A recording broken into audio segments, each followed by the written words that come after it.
38 de esta preciosa epístola, mensaje número 38.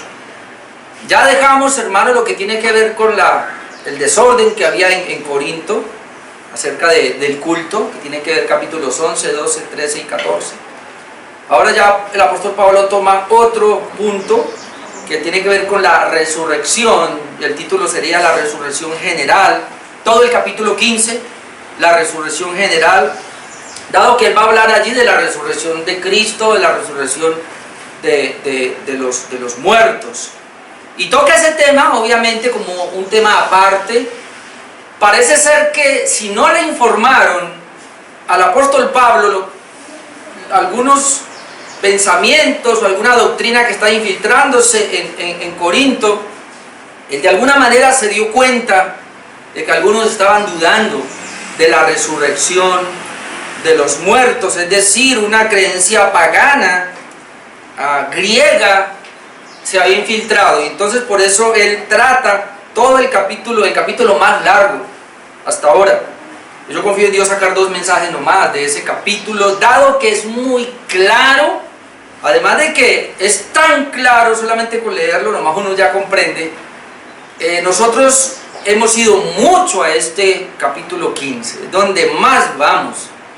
Cuando hablamos de cristología, todo, allá se va demasiado. Yo voy mucho al capítulo 15, así que por eso vamos a avanzar un poco. A manera de introducción quiero decir que el problema no era que algunos dudaran de la resurrección de Cristo. Ellos no dudaban de la resurrección de Cristo en Corinto, esto era muy claro para ellos. Pero ellos sí dudaban de la resurrección de los muertos. Como ya lo dije, era una doctrina que había, o un pensamiento infiltrado allá. Leamos versículos 12 y 13 y ahí nos damos cuenta. 1 Corintios, capítulo 15, versículos 12 y 13 dice: pero si se predica de Cristo que resucitó de los muertos, es decir, esa es la predicación, ese es el evangelio, que Cristo resucitó de los muertos. Esto era claro. Si usted va, hermano, a los evangelios, usted se da cuenta que cada evangelio al final habla de la resurrección de Cristo. El apóstol Pedro en Hechos capítulo 2 y todos los mensajes hablan de la resurrección de Cristo. Entonces esto era algo normal. Entonces ahí no hay problema. Con la resurrección de Cristo no hay problema. Por eso Pablo dice: pero si se predica de Cristo que resucitó de los muertos, el punto era este, como dicen algunos, es decir, no eran todos, eran algunos en la iglesia de Corinto, y decían: ¿cómo dicen algunos entre vosotros que no hay resurrección de muertos? Y entonces Pablo dice, verso 13: porque si no hay resurrección de muertos, pues tampoco Cristo resucitó. Es decir, esto es incongruente, esto ¿cómo? Es contradictorio. ¿Cómo pueden ustedes, todos en Corinto, decir y afirmar que Cristo resucitó porque ese es el evangelio? Es más, sin la resurrección de Cristo no hay evangelio, no hay salvación, como lo vamos a ver ahora. Cristo resucitó, pero ¿cómo es posible que algunos allí se hayan dejado infiltrar por una doctrina pagana, una enseñanza pagana que dice que no hay resurrección de muertos? Y habían algunos en Corinto, no sabemos si eran nuevos, de los gentiles, es muy probable que sean de los gentiles que venían de esa cultura pagana, una cultura griega, donde los griegos, ya lo he dicho aquí varias veces, ellos creían en el ser dual, es decir, ellos decían que el hombre, su carne, la parte material es mala, corrupta, pero que el espíritu del hombre que está en él es puro.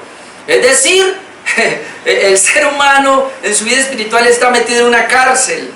Entonces para los griegos y la filosofía, no sé si de Platón, me parece aristotélica, todos ellos allá, o por lo menos la mayoría, tenían esa creencia de que la muerte era la liberación del espíritu.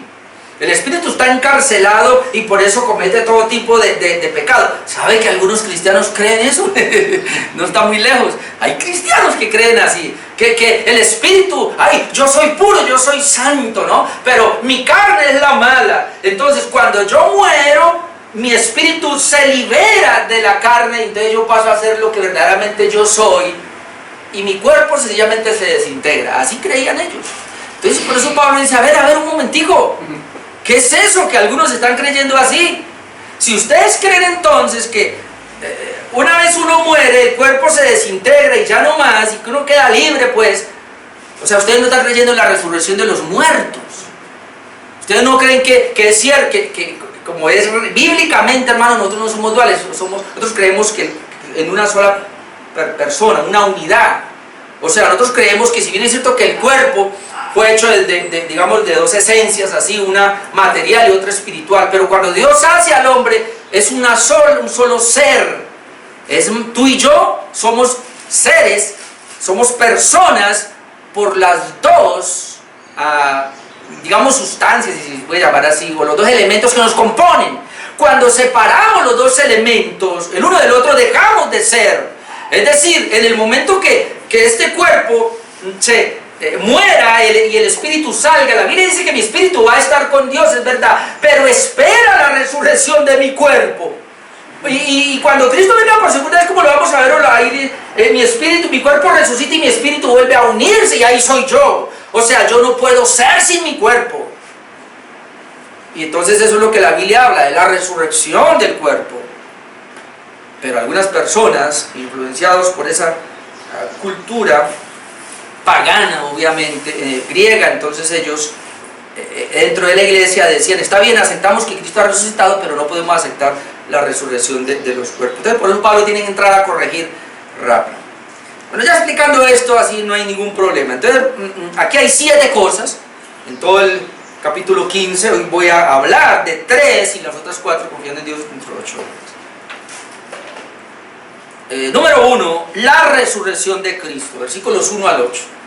Entonces Pablo es muy claro ahí. Lo primero que vamos a ver ahí es que Pablo les habla nuevamente del evangelio que les había predicado, en el cual debían perseverar para su seguridad. Es decir, cuando Pablo comienza a hablar de que él predica el evangelio, en el evangelio está la resurrección, y eso es lo que él quiere dar. Versículos 1 y 2. No nos vamos a mover de este capítulo, así que esté ahí. Versículos 1 y 2, 1 Corintios 15, 1 y 2. Además os declaro, hermanos, el evangelio, mire, os declaro, les hablo otra vez, el evangelio que os he predicado. Ya les prediqué el evangelio, pero el cual también recibisteis. Ese evangelio ustedes lo recibieron, Corinto, en el cual también perseveráis. Ustedes están perseverando en el evangelio, por el cual asimismo, si retenéis la palabra que os he predicado, sois salvos, si no creísteis en vano. Hay algo que Pablo dice aquí de entrada. El evangelio es la columna vertebral de la salvación del hombre. Pero no es el evangelio oído, es el evangelio vivido. Muchos, al final del tiempo, como yo decía el jueves, se van a encontrar en un severo problema delante de Dios. Y es que son conocedores del evangelio porque lo oyeron, pero el problema es que no lo vivieron. Es decir, no lo obedecieron. Y obediencia tiene que ver con perseverancia. Y perseverancia, como yo decía el jueves, no es perseverar en una iglesia. Hermano, usted pudo haber nacido en una iglesia local y ahí morir y ahí enterrarlo. Pero si usted no perseveró en el evangelio, usted se va para el infierno. Porque es la perseverancia en el evangelio. Es decir, cada vez que conozco más el evangelio, me inclino a él y me meto en él y vivo de él. Usted no se puede dar el lujo, ni yo me puedo dar el lujo, hermano, de cada día o cada 8 días que se predique el evangelio, seguir siendo el mismo. Usted debe estar cambiando en una vida de santidad, como yo debo estar cambiando en una vida de santidad progresiva. A medida que voy escuchando el evangelio, voy creciendo, y esa es parte de la perseverancia. Mucha gente cree que perseverar es hasta el final, esperar. Yo soy cristiano en la iglesia y él me quedo hasta que venga Cristo. Pues eso le pasó a las 5 vírgenes insensatas. Perseveraron hasta la venida de Cristo, pero no perseveraron en el evangelio. Pablo dice aquí, y muy claro lo deja, por lo cual, versículo 2, si retenéis la palabra que os he predicado, es decir, si obedece la palabra que os he predicado, sois salvos. Si no creísteis en vano, ¿cuántos se levantan? Ese día se levantarán con una creencia falsa. Creer en vano es una creencia que no les sirve para nada, porque es una creencia que no cambia la vida de la persona. Hoy más que nunca creo mucho en la santificación, es decir, el cambio de vida que Dios hizo, y si no tiene. Después de esto, entonces Pablo viene a hablar de que la muerte y la resurrección de Cristo estaban profetizadas, versículos 3 y 4. Porque primeramente os he enseñado sobre lo que hizo Pablo, lo que asimismo recibí. Es decir, Pablo no inventó el Evangelio. Pablo enseñó lo que había recibido. Pablo no inventó el Evangelio. Pablo no lo creó, él lo recibió. De parte de Jesús se le aparece, Hechos 9, pero luego él va a Jerusalén y dice que él aprende de todos los que están allá el Evangelio. ¿Y qué aprendió del Evangelio? Mire, este es el Evangelio, que Cristo murió por nuestros pecados conforme a las Escrituras. Es decir, la muerte de Cristo fue un hecho histórico, un hecho profético desde el Antiguo Pacto. El Antiguo Pacto habló de la muerte de Cristo. 4, y que fue sepultado. También la Escritura habló de la sepultura, de que Cristo fue llevado a la tumba, pero que resucitó al tercer día conforme a las Escrituras. Es decir, el Evangelio, hermano, habla de la encarnación de Cristo, de la vida de Cristo, de la muerte de Cristo, pero de la resurrección de Cristo. Todo esto ocurrió conforme a las Escrituras, y Pablo dice, yo ya les enseñé ese Evangelio, yo se lo dejé muy claro. Ahora, Pablo menciona las apariciones de Jesús resucitado. Versículos 5 al 8. Y ahí habla de varias apariciones. Dice el 5, después de que resucitó y que apareció a Cefas. Ese Cefas ahí es Pedro. ¿Y por qué a Pedro? Porque Pedro fue al cual Cristo le dio las llaves, es decir, para que abriera el Evangelio. Y él era el primer representante ahí del Señor. Después a los 12. Es interesante que el Señor habla a los 12. Ahora, cuando dice a los 12, alguien va a decir, ay, pero eran 11 nomás, porque no estaba Judas. Hermano, decir a los 12 es una manera de decir que se le apareció a los discípulos del Señor. Así Judas ya lo haya traicionado y así hayan solamente 11, porque usted va a ir a los evangelios y Jesús se le apareció a los 11. ¿Y eso qué importa? La Biblia cuando dice a los 12 está hablando de los discípulos de Jesús. No tanto el número, sino los discípulos de Jesús. ¿Cuántos fueron los discípulos de Jesús? 12. Ah, pero es que Matías, es que con Matías. Ah, pero es que Judas no era. Judas hizo parte. Y esto es muy importante entender, porque recuerde, a los discípulos los llamó apóstoles. Yo cuento en la Biblia, por lo menos en los evangelios, que Jesús tuvo 70 discípulos, por lo menos. Tuvo mucho más de 70 discípulos. Pero de esos escogió a 12. Bueno, uno no era, por eso llegó el otro. Y Pablo, entonces, como dicen los reformadores, y yo me adhiero a eso porque no encuentro otra. Y entonces en Apocalipsis, que dice que había solamente 12 columnas, 12 apóstoles, bueno, no sé, Pablo era especial. Entonces los reformadores dicen, y yo me aferro a ellas, son 12 apóstoles de Cristo más Pablo, no sé más. Bueno, dice el verso 6, después apareció a más de 500 hermanos a la vez. Esto es importante, de los cuales muchos viven aún y otros duermen. ¿Sabe que este registro no aparece? Y Pablo dice, no sabemos qué pasó, pero Pablo dice que Jesús se le apareció a 500 personas a la vez. Lo que él quiere decir con esto es, mire, la resurrección de Cristo no fue una ficción.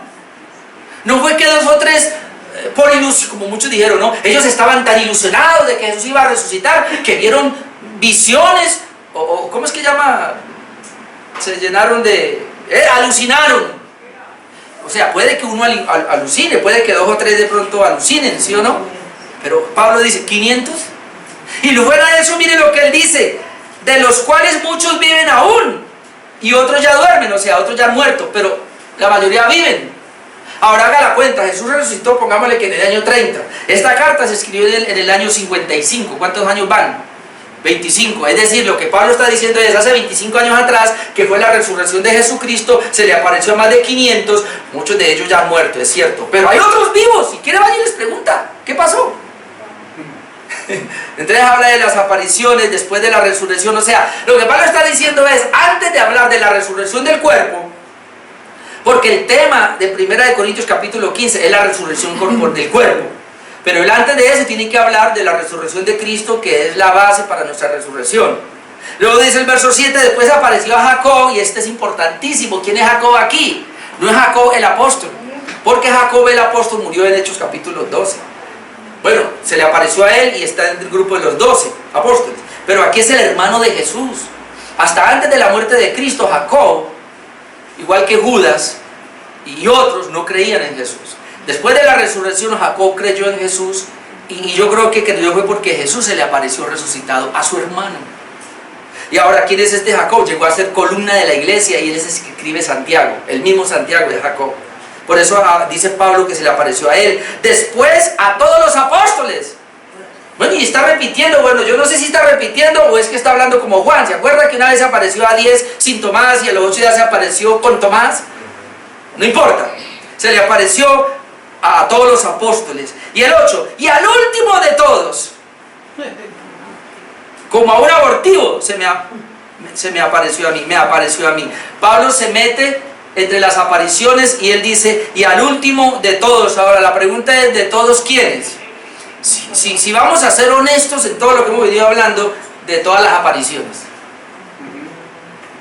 Porque él está hablando de las apariciones. Se le apareció a este, y al último de todos, a los que se le ha aparecido, se me apareció a mí. Aplica para el último de los apóstoles, también aplica para el último de los apóstoles, no en este contexto, pero en otro contexto sí. Porque Pablo fue el último de los apóstoles. Pero aquí donde dice, y al último de todos, siendo muy honestos con la hermenéutica, tenemos que entender que al último de todos los que al Señor se les apareció, pues se le apareció a él también. Pero él dice ahora, y que yo soy como un abortivo. Es decir, cuando Pablo habla de un aborto, lo que él está diciendo es, yo no merecí nacer, o yo no merecí ser un apóstol. Y luego comienza a dar la razón. Eso me lleva al segundo punto, que sería versículos 9 al 11, donde habla de la apostolicidad de Pablo. Es decir, ahora Pablo, después de que ha hablado de la resurrección de Jesucristo, que yo no tengo por qué ahondar en esto, porque es muy claro, ¿sí o no? ¿O quiere que le explique más? No, yo no puedo explicar más de lo que está ahí. Entonces ahora Pablo entra en un argumento para defender su apostolicidad o su apostolado. Versículos 9 al 11. Y esto lo detalla precisamente, y vamos a conectarlo con el 8, porque él está diciendo, bueno, a mí también el Señor se me apareció, versículo 8, y al último de todos, como a un abortivo, me apareció a mí. Y luego da la razón, porque yo soy el más pequeño de los apóstoles. Mire que él entra como un apóstol de Cristo. Yo soy, y por eso tenemos que comprender de que él es parte del apóstol de Cristo. Pero alguien va a decir, pero es que en Hechos 1 aparecen 3 condiciones para ser apóstol de Cristo, y Pablo no cumplió ni una o una así. A ver si se acuerda cuál era la primera, que desde el tiempo de Juan el Bautista hasta la resurrección estuvo con Jesús en todo el ministerio, tuvo que haber estado en todo el ministerio de Jesús, que vio a Cristo resucitado, bueno, que Dios lo comisionó. No recuerdo las otras, pero por lo menos ahí es. Y Pablo dice, bueno, yo no estuve ahí, pero yo hago parte. Porque, verso 9, porque yo soy el más pequeño de los apóstoles. ¿Por qué Pablo se considera el más pequeño? Pues no soy digno de ser llamado apóstol. ¿Y cuál es la razón, Pablo? Porque perseguía la iglesia de Dios. Perseguía la iglesia de Dios, y ahora él está hablando de lo que Jesucristo le dijo. En Hechos capítulo 9, cuando él va persiguiendo a la iglesia, él decía, hay que acabar con esta secta de los nazareos, de los del camino. Cuando él dice hay que acabar con esta secta, el Señor se le aparece y el Señor le dice, Pablo, ¿por qué me persigues? Señor, yo te estoy persiguiendo a ti. Primero se le aparece y él ve que es Jesús. Caramba, entonces sí resucitó. Es la aparición que él tiene. Y Señor, ¿y por qué me persigue? Pero yo voy persiguiendo me está persiguiendo a mí. Entonces por eso Pablo dice, yo perseguía a la iglesia del Señor. O sea que esos que yo perseguía son tuyos, ¿sí, Señor? Entonces ahora yo me meto también ahí. O méteme mejor ahí en los tuyos. Y entonces él dice, mire, la razón por la cual yo soy como un abortivo, no debo llamarme ni siquiera apóstol, soy más pequeño, es porque yo perseguí a la iglesia de Dios. Ahora, pero por la gracia de Dios soy lo que soy. Hermano, ojalá que eso sea, pongámonoslo aquí como un rótulo en la frente. Por la gracia de Dios soy lo que soy. El jueves, cuando hablábamos acá el jueves de las buenas obras, yo creo que algunos, porque siempre uno como que tiende a decir, no, pero es que yo he hecho algo, yo por lo menos he orado un poquito más que el otro, yo me he santificado un poquito más que el otro. Señor, tú tienes que ver eso, caramba. Señor, no, Señor, es mi gracia. Si aún si te voy a galardonar y te voy a dar premios, coronas, recompensas, tú lo vas a ver como que si fuera tu esfuerzo, pero no, es mi gracia. Sí es tu esfuerzo, hermano, y tú y yo tenemos que esforzarnos, como yo decía el jueves, pero es la gracia de Dios. Entonces Pablo claramente lo dice aquí, bueno, todo eso, bueno, pero por la gracia de Dios soy lo que soy, y su gracia no ha sido en vano para conmigo. Es decir, la gracia que vino a mí no fue una gracia vana, hermano. Mírenme lo que le voy a decir. El problema es que muchos de nosotros recibimos la gracia y la hacemos vana. ¿Cómo la gracia no es vana en nosotros? Antes he trabajado más que todos ellos. Uno dice, ¿cómo así, Pablo? Vienes hablando de los 12 apóstoles y ahora dice que es el más pequeño, es un abortivo, es el último, pero ¿te has esforzado más que ellos? Y entonces uno pudiera pensar, ¿pero de qué está hablando Pablo? Y obviamente cuando vas a ver el libro de los Hechos, ¿qué encuentras? Sí, encuentras a Pedro yendo donde Cornelio, encuentras a los apóstoles, a Jacobo lo mata en el capítulo 12, otros están por ahí, usted encuentra a Juan en la isla de Patmos, y sí, pero ¿quién hizo 4 viajes misioneros? No, fueron 3, 4. La Biblia en Hechos registra 3 viajes misioneros que hizo Pablo, y el último fue su viaje a Roma, que también fue misionero. ¿Quién escribió 13 cartas, por lo menos, sin ningún temor a duda? Pablo escribió 13 cartas, y algunos dicen que 14 con la de Hebreo. Bueno, dejemos 13 y esperemos a ver qué pasa. Pero escribió más que todos. Entonces uno pudiera pensar, ¿Pablo está mirando eso o qué es lo que está mirando Pablo? Miren lo que dice entonces el versículo. Y su gracia no ha sido en vano para conmigo, antes he trabajado más que todos ellos. Hermano, míreme, por favor, eso no lo podemos quitar. Pablo dijo, trabajé más que todos ellos, es decir, me esforcé. ¿Quién le dijo a usted y quién me dijo a mí que la gracia es barata o que la gracia es para, como algunos creen, no, es por gracia, entonces yo me relajo? La gracia me pone pilas nuevas, la gracia activa mi fe, la gracia me santifica, la gracia hace que yo sea un berraco espiritualmente, la gracia me pone pantalones, hombres. La gracia, como el apóstol Pablo dice, sé hombre, caramba. Creo que un proverbio también dice lo mismo. Sea hombre, pórtese varonilmente. La gracia me tiene que llevar a orar, me tiene que llevar a estudiar las escrituras, me tiene que llevar a ejercer mis dones y ponerlos al funcionamiento de Dios. ¿Quién dijo que la gracia me anulaba? Por eso Pablo dice, y otra vez leamos el 10, pero por la gracia de Dios soy lo que soy. ¿Y cómo así? Sí, pero su gracia no ha sido en vano para conmigo. Antes he trabajado más que todos ellos, pero no yo, sino la gracia de Dios conmigo. Entonces, hermano, ya soy una nueva criatura, ya soy regenerado, tengo el Espíritu Santo, voy a esforzarme a cuidar mi salvación, a servirle al Señor en lo que más pueda, a ponerlo a Dios en primer lugar, a estar ahí cuando Él me llame, pongo todo, y cuando termine al final, como veíamos el jueves, voy a decir, Señor, no fui yo, fue tu gracia en mí. Amén. Pero alguien va a decir, que por gracia entonces soy un dejado, soy un abandonado. Y otros se aferran a, no, lo que será, será. Pastor, fue la voluntad de Dios que no fuera hoy al culto. Pues claro que fue la voluntad de Dios que usted no viniera al culto, porque en su responsabilidad, más bien en su irresponsabilidad, prefirió quedarse.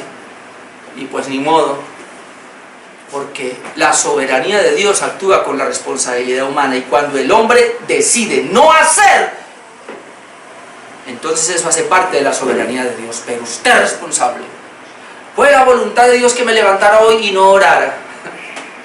Pues si ya no oro y ya está aquí y no oro, usted es un irresponsable. ¿Y fue la soberanía de Dios? Pues sí, fue la soberanía de Dios que no orara, pero usted es irresponsable, porque la soberanía de Dios y la responsabilidad humana van juntas. El problema es que en aquel día Dios te va a demandar ese tiempo que no oraste. ¿Y cómo así? Yo por eso prefiero. Y yo sé que nada se mueve sin Dios. Y yo sé que aún yo estoy predicando esta mañana aquí y es parte de la soberanía de Dios. Pero yo estoy aquí bajo mi responsabilidad y por eso estoy acá. Y yo prefiero, como dice Pablo, yo he hecho más que todos ellos. Es decir, Pablo en ningún momento está diciendo que él es más que nadie. Lo que él está diciendo es que él se esforzó. Amén. O sea, la gracia no anula mi responsabilidad, la soberanía de Dios no anula mi responsabilidad humana. Y entonces por eso puede decir en el versículo 11, porque o sea yo, así sea con esfuerzo, o sean ellos, pues así predicamos y así habéis creído.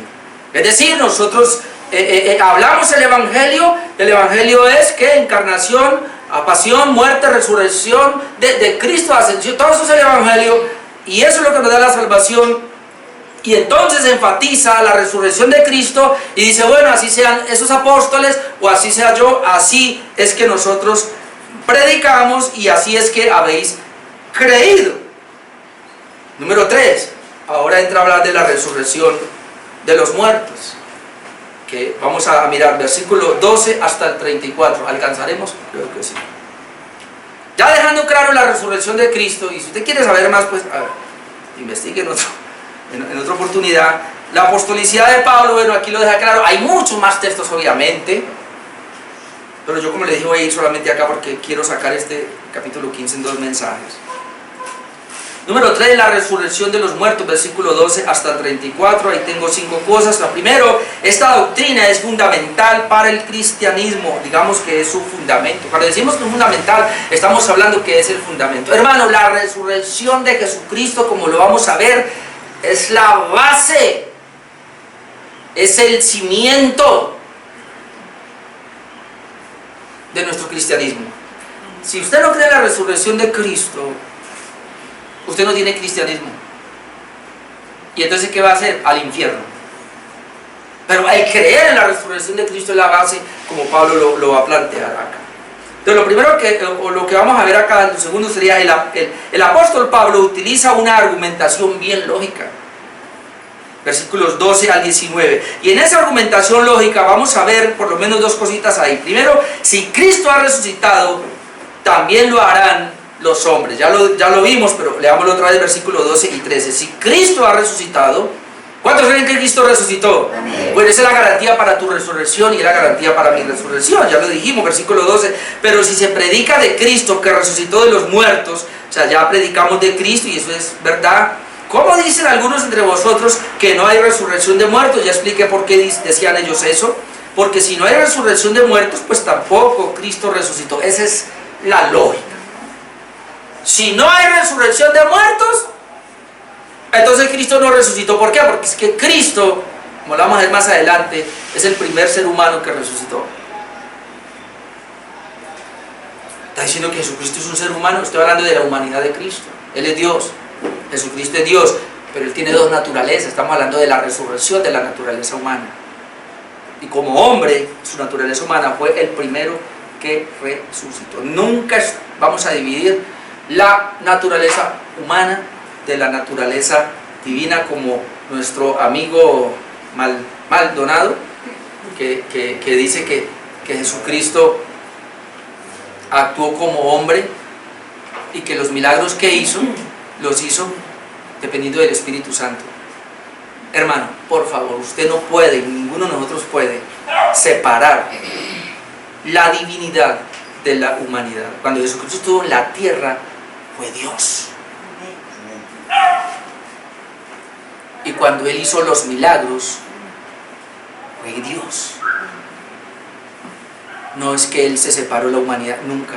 Es más, la divinidad de Cristo es omnisciente, está en todo lugar. Cuando Cristo muere, su humanidad muere y su cuerpo es llevado a la sepultura, allá va la divinidad. La divinidad no muere, la humanidad sí, pero está unida. O sea, desde el momento que Jesucristo se encarnó, Jesucristo eterno toda la vida, es el mismo Dios, verbo. Cuando Él se encarna, Jesucristo, esa segunda persona de la deidad, se encarna y toma la forma humana, de ahí en adelante usted no puede ver a Jesucristo sin la humanidad y sin la divinidad. Las 2 naturalezas, como le hemos dicho, no se pueden mezclar, pero no se pueden separar tampoco. Que no vaya a pensar que con la muerte se separó la divinidad de Cristo y ahora la humanidad. No, como este Maldonado, bien le pusieron el apellido así, se pone a inventar y a decir que Jesucristo aquí era un hombre. Ojo con eso. Si usted dice que Jesucristo fue un hombre acá en la tierra y usted no puede ver la divinidad, usted no puede ver a Jesús como Dios, esa es la herejía más grande que va a llevar al infierno a las personas. Él es Dios.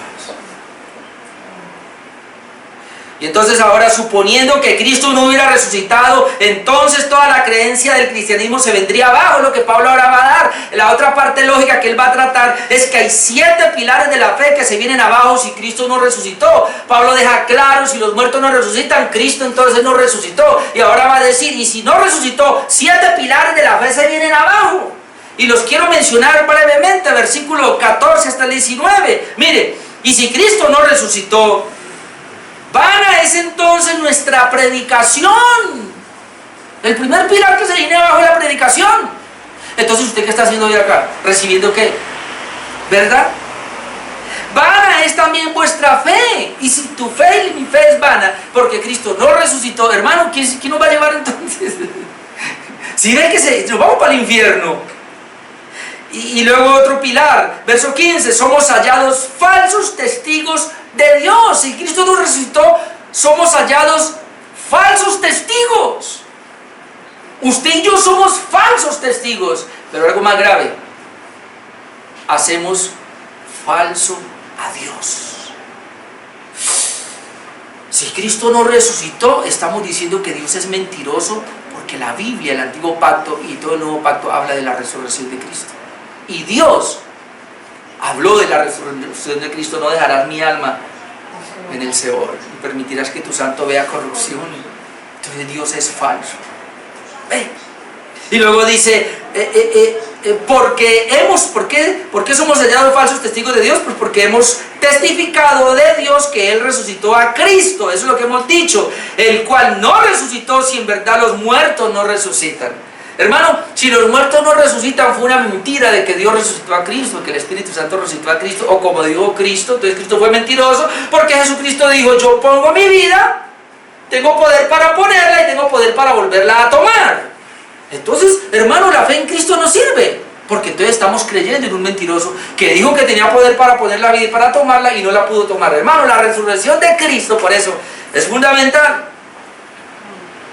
¿Qué otras cosas vemos acá? Versículo 16, porque si los muertos no resucitan, pues tampoco Cristo resucitó. Vuelve a tomar lo que ya había dicho. 17, y si Cristo no resucitó, vuestra fe es vana. Vuelve a ratificar que la fe no tiene sentido, pero esta vez la fe la lleva a la justificación. 17, si Cristo no resucitó, vuestra fe es vana. Aún estáis en vuestros pecados.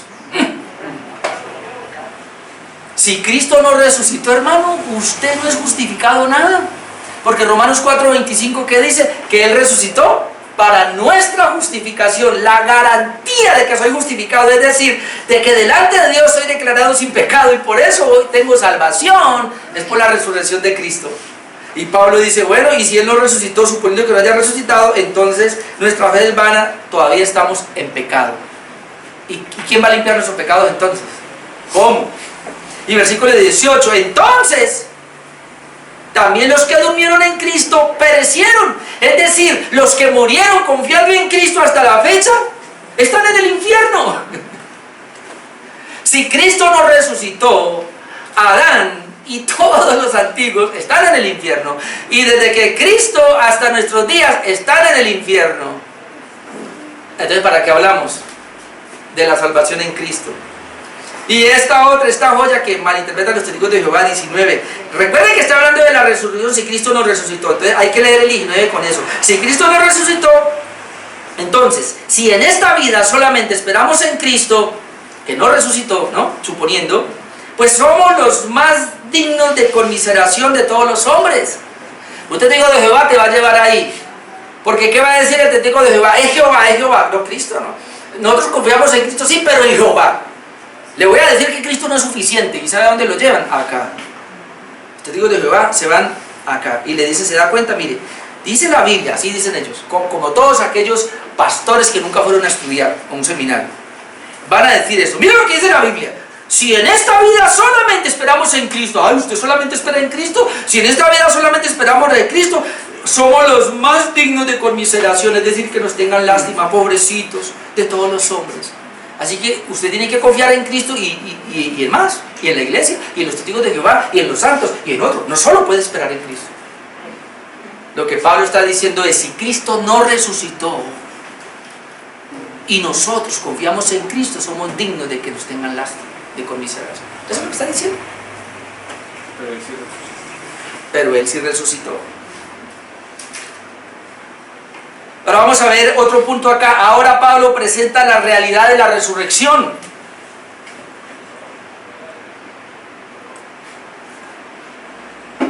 Versículos 20 al 22. La realidad de la resurrección. Mas ahora Cristo ha resucitado de los muertos. Amén. Después de que hace una suposición de que si no hubiera resucitado, todos estos 7 pilares vienen abajo. Pero entonces ahora ratifica, más ahora Cristo ha resucitado de los muertos. Yo quiero que comprenda esto. Cuando Pablo está escribiendo esto, lo está haciendo porque hay un grupo de personas dentro de la iglesia de Corinto, y tal vez en toda la historia de la iglesia, que iban a dudar de la resurrección de los muertos. Que era factible para ellos creer que Jesucristo sí había resucitado, pero que nosotros resucitemos, yo no creo. Cristo sí, pero nosotros no. No creo que nosotros vayamos a resucitar. Entonces por eso Pablo tiene que hablar de esto y comparar la resurrección de Cristo con la nuestra. Si la resurrección de Cristo fue efectiva, la nuestra también. Hermanos, si Cristo resucitó, tú y yo vamos a resucitar. Eso es lo que está tratando de decir Pablo. Lo que está diciendo Pablo. Entonces versículo 20, más ahora Cristo ha resucitado de los muertos, primicia de los que durmieron es hecho. Cuando habla primicias, acá son los primeros frutos, es decir, Cristo es el primero en la resurrección. Nadie ha resucitado fuera de Cristo. Cristo resucitó a algunas personas, también Pedro, creo, milagro de resurrección por ahí. Hermano, ellos fueron revividos. Y la resurrección que Jesús actuó hacia esas personas, o cualquiera que haya resucitado en la Biblia, ellos habían muerto y revivieron, pero era la vida natural y ellos volvieron a morir. No hay una persona que haya resucitado de entre los muertos. Jesucristo fue el primero. Por eso dice primicia de los que han muerto. Cuando dice primicia de los que durmieron, ahí se usa la palabra dormir como símbolo de muerte, una palabra que tiene que ver con la muerte. Cristo fue el primero en resucitar. No fue el primero en morir, pero sí fue el primero en resucitar, en las primicias. Es decir, si Él va primero y ahora alguien más ha resucitado, no, nadie. Porque la resurrección se va a dar, y ahora lo vamos a ver acá, más adelante lo veremos. 20, más ahora Cristo ha resucitado de los muertos, primicia de los que durmieron es hecho, porque, y aquí da un argumento, porque por cuanto la muerte entró por un hombre, también por un hombre la resurrección de los muertos. Y como Pablo le estaba hablando a creyentes, lo interpretamos como a creyentes, y él está diciendo, ¿por qué llegó la muerte? Bueno, por un hombre, Adán. Adán pecó, todos nosotros pecamos y todos nosotros morimos, no hay un ser humano que no muera. Pero entonces, ¿cómo llegó ahora la resurrección? Es decir, a volver a la vida. Por un hombre, que es Jesucristo. Entonces, todos los que están en Adán, y como hemos dicho aquí, permanecen en Adán, mueren. Y van a resucitar para el infierno, la condenación eterna. Pero los que estamos en Cristo ahora, nosotros morimos, pero seremos resucitados. Es la garantía de estar con Él. Eso es lo que le está diciendo acá. Versículo 23. Pero cada uno en su debido orden. Esa parte 23 hasta el 28 tiene que ver con el cuarto punto del tercer punto, la resurrección de los muertos, que sería la resurrección de los muertos será en la segunda venida de Cristo. La resurrección de los muertos será en la segunda venida de Cristo, es decir, hasta que Cristo no venga nadie puede resucitar. Adán está todavía, Adán en su espíritu está con Dios, como Abraham y todos los patriarcas y todos los que han muerto hasta aquí están con Dios en su espíritu, pero su cuerpo no sabemos dónde está. Y no importa los años que hayan pasado. Pero ellos van a resucitar. Amén. Alguien va a tener, alguien decía, un ateo decía, si es que realmente va a haber resurrección, pues entonces a mí me creman y me llevan y mis cenizas las tiran en el mar. Otros dicen las tiran en el aire. A ver qué va a hacer Dios conmigo si me encuentra. Nosotros le reímos en la cara. Le decimos, ja, ja. ¿Por qué? Nomás de pensar cómo ¿Usted no se ha puesto a pensar quién es usted ahora? Usted se ve ahorita. Si es gordita, gordito, pues fortachón. Pero ¿quién era usted? Usted no era nada, era un pequeño espermatozoide que ni siquiera se puede ver en un microscopio. Y un óvulo allí y se fecundó. ¿Y qué es que ni siquiera al mes todavía salió? Bueno, de pronto sí se alcance a ver algo ahí. Pero nosotros no éramos nada, no éramos ni una hormiga, ni un piojito. Y mire lo que somos ahora. Nosotros venimos de una célula y luego se creció todo eso. Hermano, no importa si a usted lo creman, lo llevan donde sea. Cuando Dios dice, Orlando, ¿dónde está? Estoy esparcido por todo el universo. Venga, y aquí estoy. Ese es mi Dios, hermano. Y no importa el tiempo que haya pasado. Sí, que nadie debe pensar en esto. Entonces esa es la segunda venida de Cristo, que vamos a ser resucitados. Entonces primero los creyentes y luego el fin, o los incrédulos. Miren lo que dice el versículo 23. Pero cada uno en su debido orden, porque hay un orden. Cristo las primicias. Vuelve a decir, la resurrección es así, en su debido orden. Cristo fue el primero. Primicias son primeros frutos. Cristo fue el primero. Luego los que son de Cristo, ¿cuándo? En su venida. La resurrección se da en la venida de Cristo. Por eso yo dije que esto ya lo habíamos hablado en teología sistemática, así que por eso yo no me demoro mucho acá. Cuando Cristo venga por segunda vez y suene la trompeta y Él venga en las nubes, digan, los que hayan muerto en Cristo serán resucitados. Antes no. Y luego dice acá, en su debido orden, Cristo es la primicia, luego los que son de Cristo en su segunda venida, 24, luego el fin. ¿Y el fin qué es? Pues el fin. El fin es todo. Luego viene el fin, o sea, ya la venida de Cristo, ya viene el juicio y todo. Entonces, en esa parte entendemos, y por otros contextos de la palabra entendemos que simultáneamente, dice, creo que en de las Salonicenses, los muertos en Cristo resucitarán primero, luego dice que los que estén vivos serán arrebatados. Primero los muertos en Cristo resucitan, los que están vivos serán arrebatados para encontrarse con el Señor en el aire, y luego los murieron sin Cristo también van a ser resucitados para la condenación. Entonces, luego el fin, en ese fin entran los incrédulos también en cuanto a la resurrección. Dice verso 24, luego el fin, cuando entregue el reino al Dios Padre, cuando haya suprimido todo dominio, toda autoridad y potencia. Ahora, en estos versículos del 23 al 28, ¿qué es lo que vamos a ver? Que al final habrá un gobierno total. Es decir, en esos versículos que vamos a leer, usted va a encontrar que dice, cuando Cristo venga por segunda vez y todos resucitemos, ahí entonces todo lo que era en parte se acabará, porque ahora ya llega lo perfecto, dice el apóstol Pablo. Es decir, nosotros creemos en el ya y el todavía no. Es decir, yo ya estoy salvo, pero todavía no estoy presente a Cristo. Cristo ya está gobernando, estableció su reino, pero todavía no tiene el reino total y completo. Entonces eso es lo que va a decir. Entonces leamos versículo 24. Luego el fin, cuando entregue el reino al Dios y Padre, esto es en el fin. Cuando haya suprimido todo dominio, toda autoridad y potencia. Ahora lo tienen, el Señor lo tiene, pero no totalmente, después lo va a tener. Porque preciso es que Él reine hasta que haya puesto a todos sus enemigos debajo de sus pies. Recuerde, Cristo está reinando ahora, pero no totalmente. Todavía deben ser rendidos los reinos a sus pies. ¿Y cuál es el ultimito reino? Versículo 26. Y el postrer enemigo que será destruido es la muerte. Es decir, Cristo tiene el poder sobre la muerte porque Él resucitó. Él tiene el poder sobre la muerte hacia nosotros en el sentido de que es garantía de que resucitamos, pero todavía no, porque todavía seguimos muriendo. La idea es que dejemos de morir.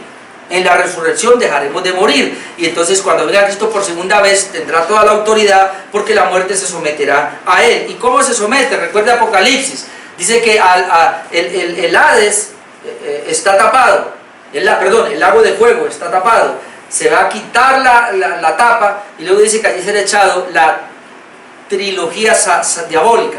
¿Quién es? Satanás, la serpiente negra, el falso profeta, serán lanzados allí, y dice, y la muerte será lanzada también, y dice, y el que no se haya escrito en el libro de la vida será lanzado. Se cierra la tapa. Como veíamos, estos días, y yo hacía un comentario el martes, o es para este martes, no me acuerdo si fue el martes para o es para este, pero es esta apreciación, hermano. ¿Cuál es el castigo mayor en el infierno? ¿La ausencia de Dios o la presencia de Dios?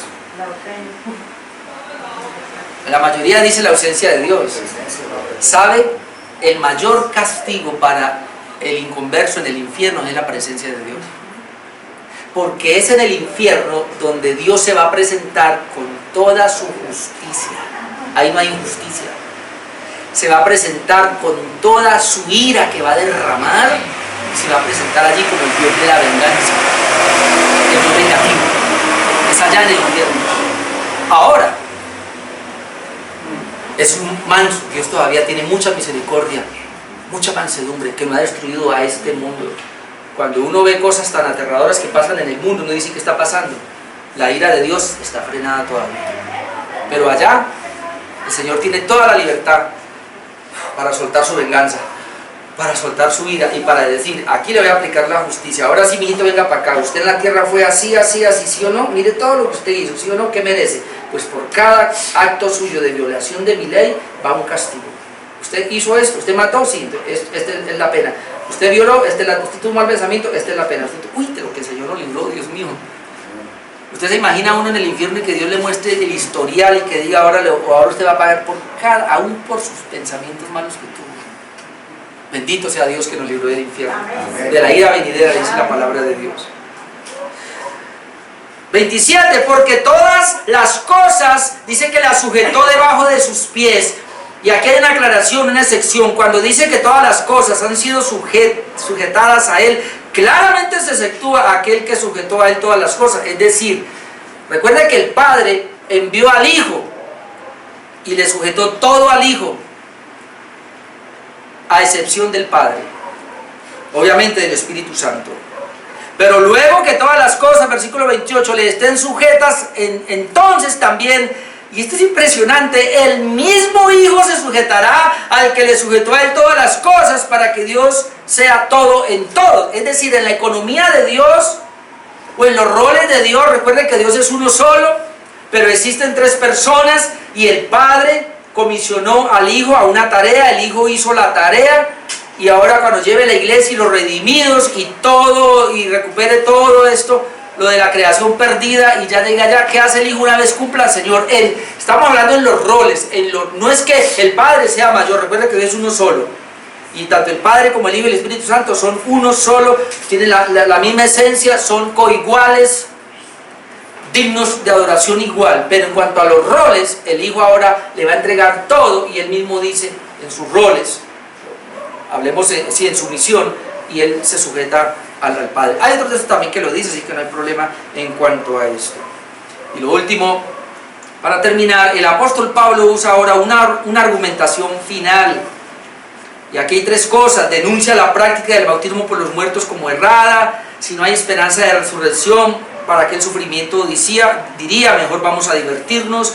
Y algunos estaban siendo contaminados por esta herejía. Versículos 29 al 34. Entonces, versículo 29, de otro modo, o sea, si no hay resurrección, entonces dice: de otro modo, ¿qué harán los que se bautizan por los muertos? Si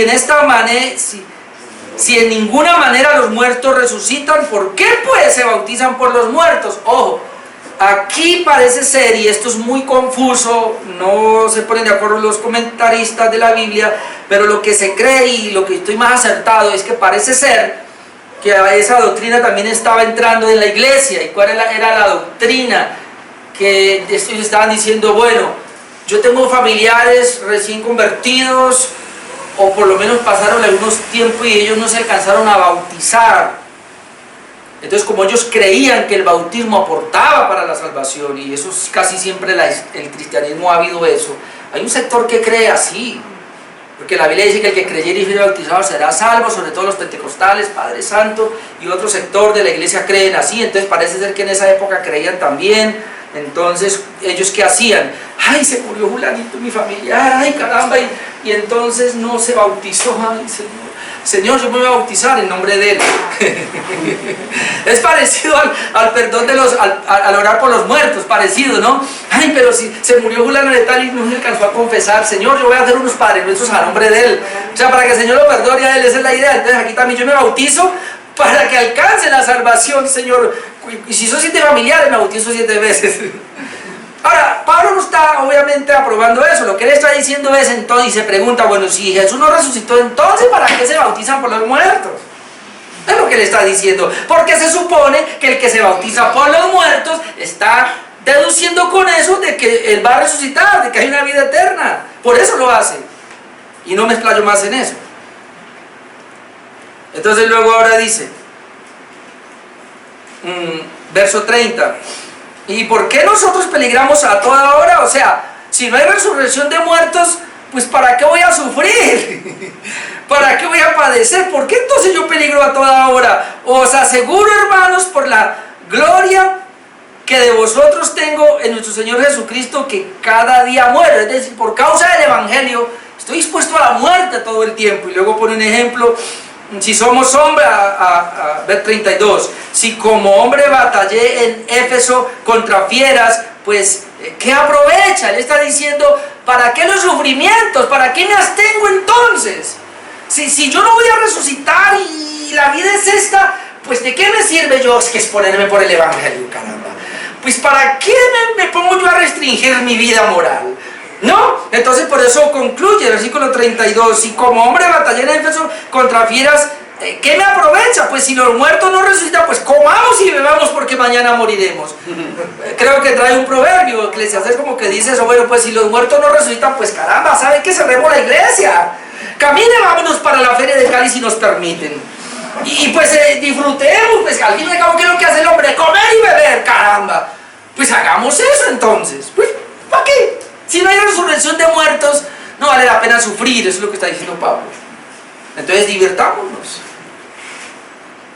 Pero luego concluye diciendo que algunos estaban siendo contaminados y debían arrepentirse por esa falsa creencia. Verso 33, no erréis, no erréis. Oh, que las malas conversaciones corrompen las buenas costumbres. Parece ser que este era un dicho popular o un proverbio que venía de la cultura griega, pero de todas maneras Pablo lo toma, no erréis. Las malas conversaciones corrompen las buenas costumbres. Y dígame si no es así. Total, dice la hermana Nali, así es, total.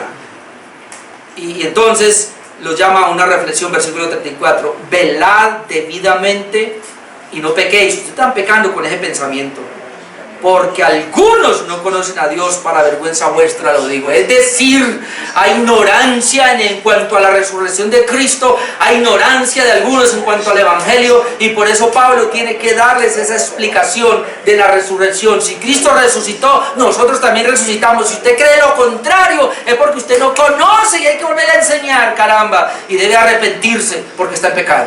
Eso es lo que está diciendo. Así que a conocer más de la resurrección. Vamos a dejar ahí en esta mañana, hermanos. Pude terminar.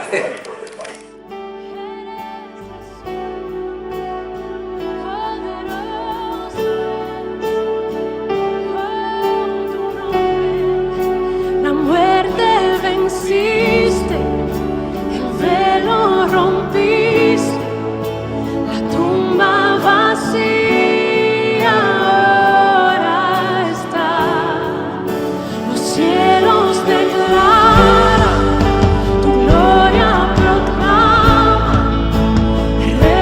See